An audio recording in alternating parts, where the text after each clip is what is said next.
Hello, and welcome to the Modern Context Podcast. I'm your host, Yasmin Aaliyah Khan, and as always, I'm so happy that you're here. If you're back, thank you for coming back, and if it's your first time, I'm very glad to have you.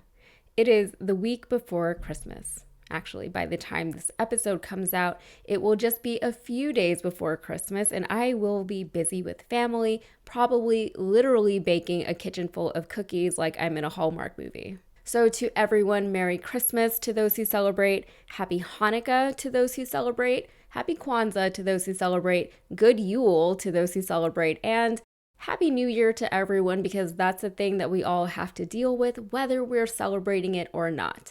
Either way, I hope yours is a happy one. The holidays are interesting for me because religiously, I'm not really celebrating much of anything. But culturally, I'm very much into the Christmas season.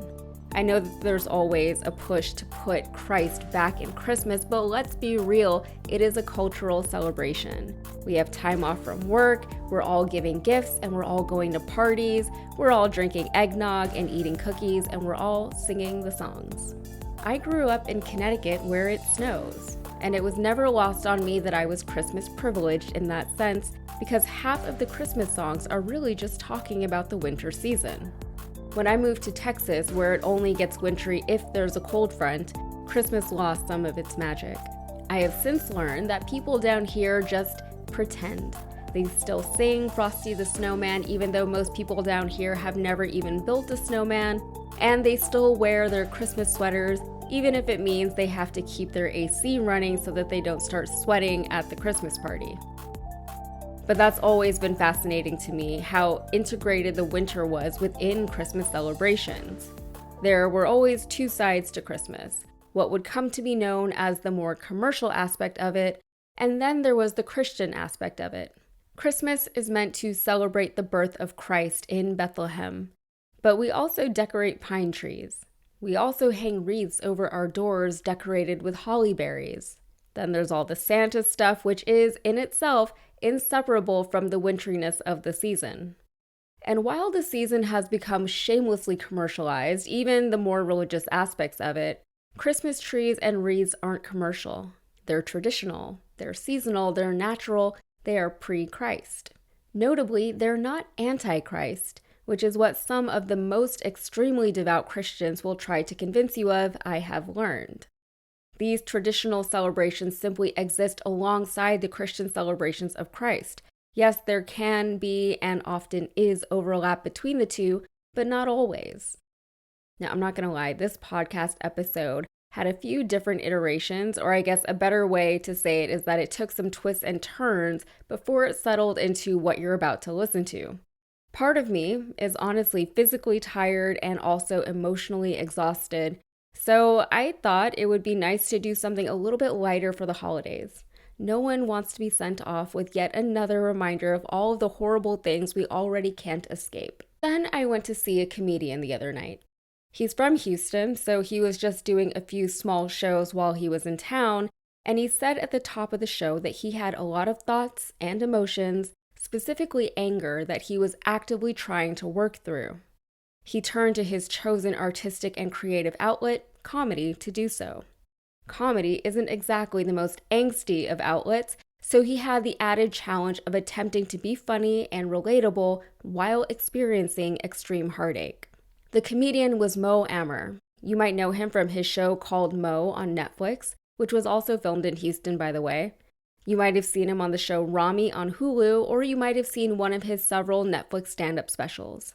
Mo, as he's called, is of course short for Muhammad, and he's a Muslim Palestinian American.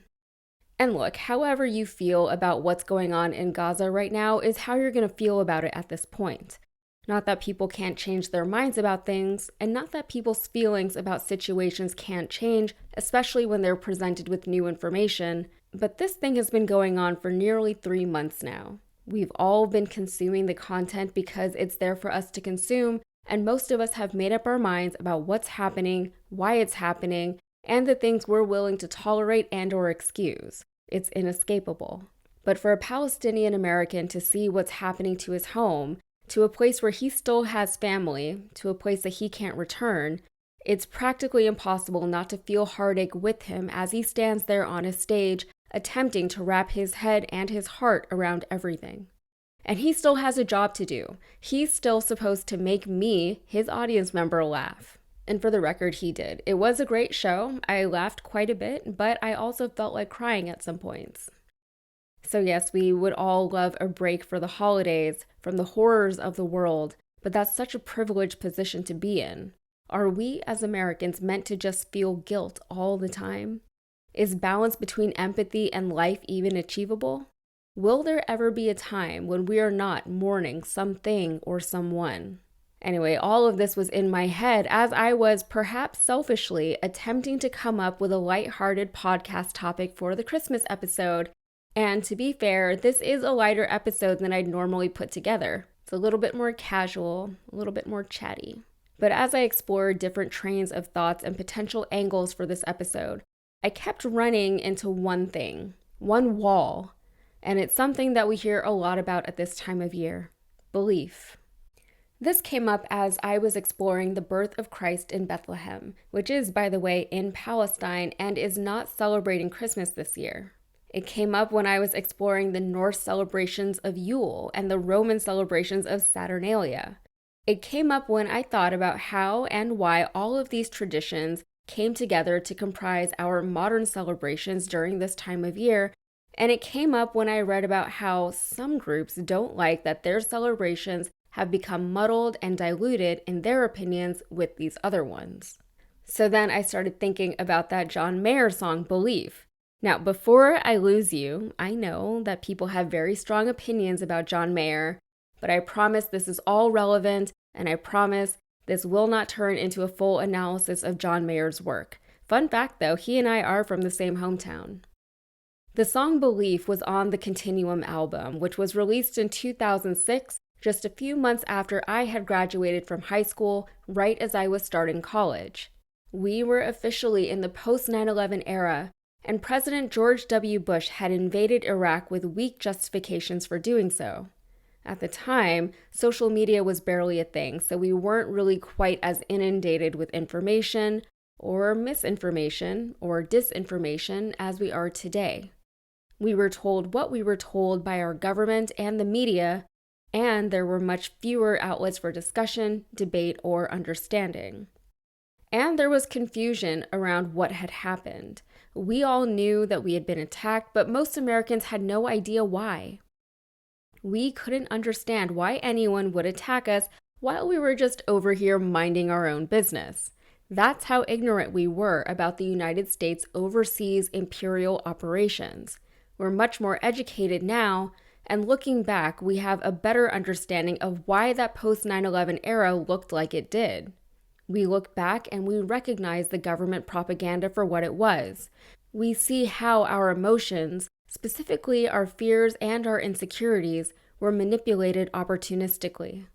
But looking back, we also see how patriotism, or rather the lack of it, was weaponized against us.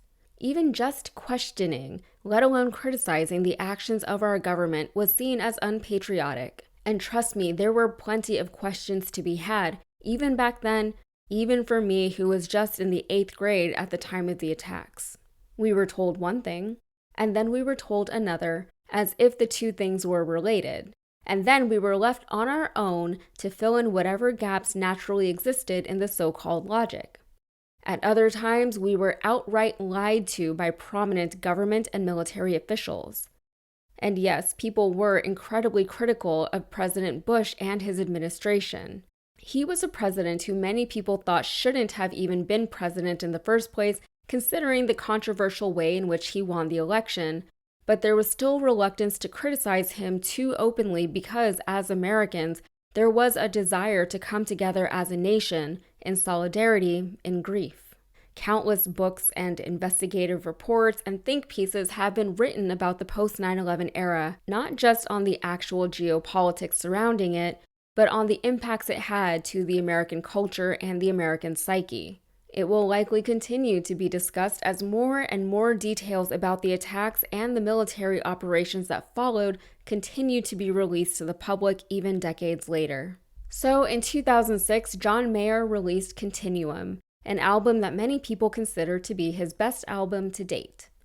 The song Belief had a catchy riff that drew people in, but the lyrics hit a little bit harder than people probably expected from John, "Your Body is a Wonderland" Mayer. He opens with a question: is there anyone who ever remembers changing their mind from the paint on a sign? That feels more relevant than ever in the days of social media, when strongly worded memes proliferate in times of political and societal chaos, while really only serving to reinforce existing beliefs rather than facilitate understanding. He goes on to say, "Belief is a beautiful armor, but makes for the heaviest sword." We know this. It's impossible to change a mind that doesn't first want to be changed. Any belief held firmly and for a long time can insulate the holder from any outside information that doesn't align with it. They just won't hear it.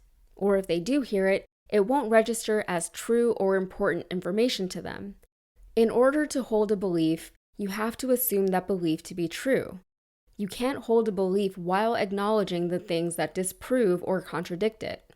At the very end of the song, John Mayer asks, "What puts 100,000 children in the sand? What puts a folded flag inside a mother's hand?" And he answers, "Belief can." Most conflicts tend to have two angles to them, if not more. And I'm not talking about dichotomies here, good or bad, right or wrong.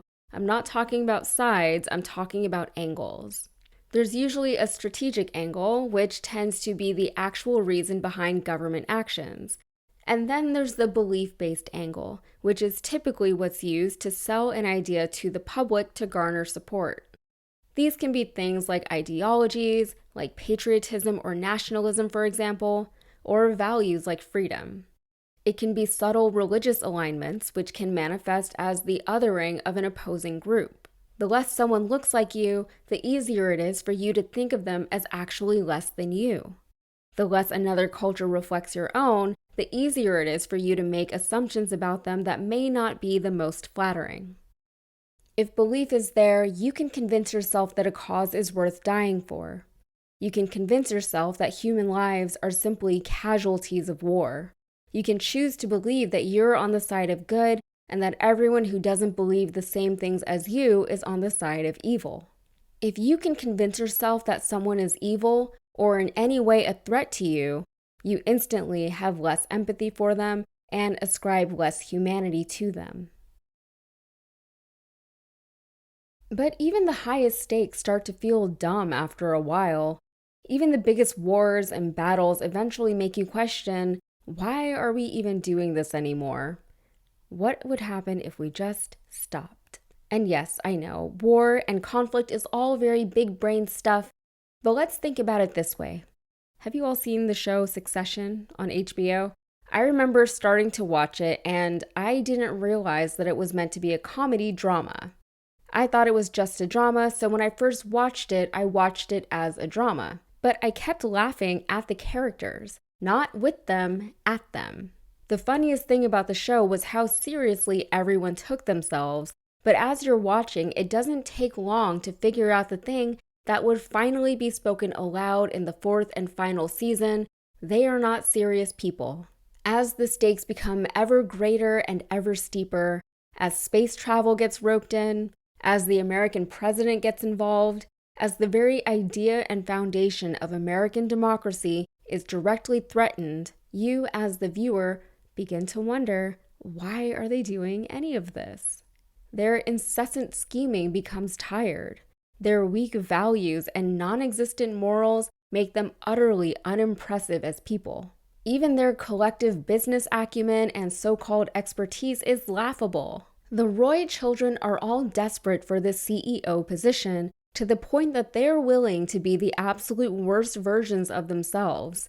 But toward the end of it all, you have to ask, why do they even want the gig? And what are they going to do if and when they fail to land the gig that they had each wrapped up so much of their own self-worth and public image in? In the Avengers, and I've only watched up until Endgame, so my commentary will end with Endgame, The stakes kept getting bigger and bigger to the point that they were running out of steam. How do you get bigger than Thanos, an alien who wanted to snap away half of life on Earth and did? Well, apparently you don't get bigger, you get smaller. You go quantum. And I'm already exhausted. Shout out to RDJ, ScarJo, and Chris Evans for getting out when they did. It also kind of makes me think of the ways that certain characters are killed off in movies and TV shows. Game of Thrones is rife with examples of surprising deaths, but the big death at the end of season 1 was particularly jarring. Same thing with that one death in The Departed. I won't say who, but if you've seen the movie, you know who I'm talking about. Both took characters who were seemingly so crucial to the story and off them like they were nothing, like they were just anyone else in the cast, like the show would just have to go on without them. Both instances shove that main character syndrome in our faces, reminding us that no one or no thing is bigger than the whole, even in the context of storytelling, where you would think that maybe narrative perspective would serve as some sort of plot or character armor. In the case of Game of Thrones, as each of your favorite characters is systematically killed off, as each character arc crumbles before your eyes, as each hope of a possible perfect ending is dashed, you wonder, why does Dany even want this throne so badly anymore?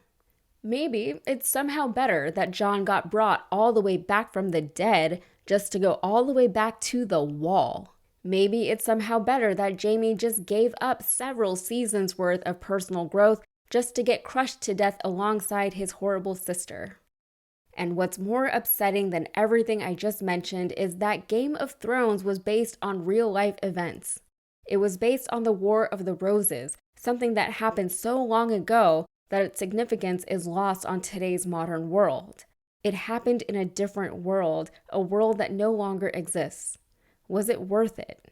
For the people involved, was it worth it for them to spend their one life on this earth fighting over a throne or a castle or a crown? When you look at more modern global conflicts, many of them are rooted in decades, if not centuries, of dispute. You find that the death and destruction they often cause is rarely worth the victory that is only sometimes won. What happens more often than not is a conflict will flare up for a time, then die down, only until it inevitably flares up again. Battles have been fought over what name to call a country. Is that worth dying for? Battles have been fought over historical interpretation, over value systems, over ideologies, over religion. And the thing with religion is that fighting a war over it will always be silly. At absolute best, like the absolute best case scenario, you can annex some foreign land, force the conversions of its people, and over the course of 1 or 2 generations, you'll have successfully spread your religion. Good for you. I hope it was all worth the death and destruction that you caused in the name of your God or prophet. Some of the most ardent believers would argue that yes, that death and destruction is worth it to sacrifice earthly life for the sake of afterlife. Personally, I'll never understand why one's belief system requires that others believe those same beliefs, but maybe that's why I'm not much of a believer in the organized religious sense today. At least in the short term, you can't force people to change their mind or their heart by pointing a gun at them. You can't expect people to willingly give up a lifetime of beliefs just because you want them to. And it's not just the beliefs, it's the culture and customs that arise from those beliefs. You can't change people who don't want to change. What we tend to see is that religions and cultural customs will simply go underground. All the while, the oppressed class builds resentment against its oppressor, and the conflict persists.